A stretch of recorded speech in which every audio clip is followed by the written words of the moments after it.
My husband invited his ex to our baby's party, so I stayed in my bedroom. I told my husband that if he invited his ex-wife to our daughter's first birthday party, I would stay at a hotel. And now his entire family is calling me a manipulative monster for ruining a toddler's celebration. I never thought it was a big deal at first when Mark mentioned that Sarah wanted to drop off a gift because they share a teenage daughter, Sophie, and they have always tried to maintain a peaceful co-parenting relationship for her sake. I want to be the bigger person, and I have always supported their dynamic, but lately, the boundaries have started to vanish entirely. Sarah is at our house 3 times a week, sometimes staying for dinner without an invitation, and Mark just acts like it is totally normal.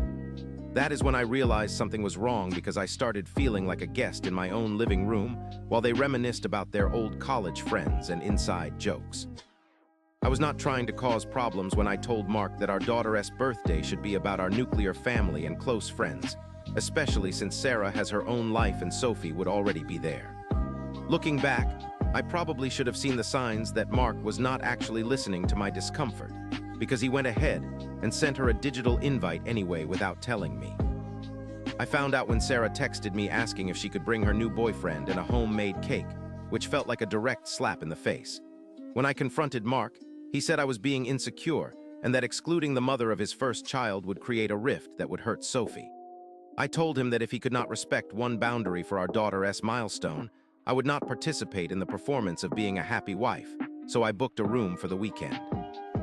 I ended up staying home, but I remained in the bedroom the entire time the party was happening downstairs, refusing to come out even when they called for the cake.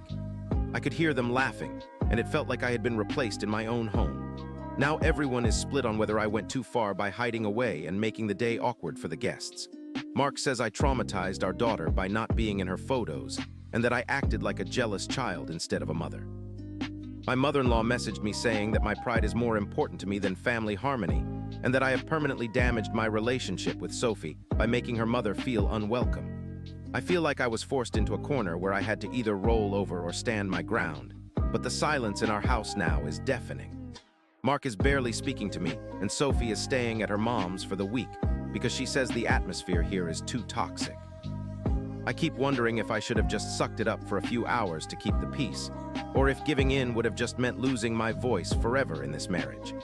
Am I actually the one being unreasonable for wanting one day that was just about us without his past life hovering over the table?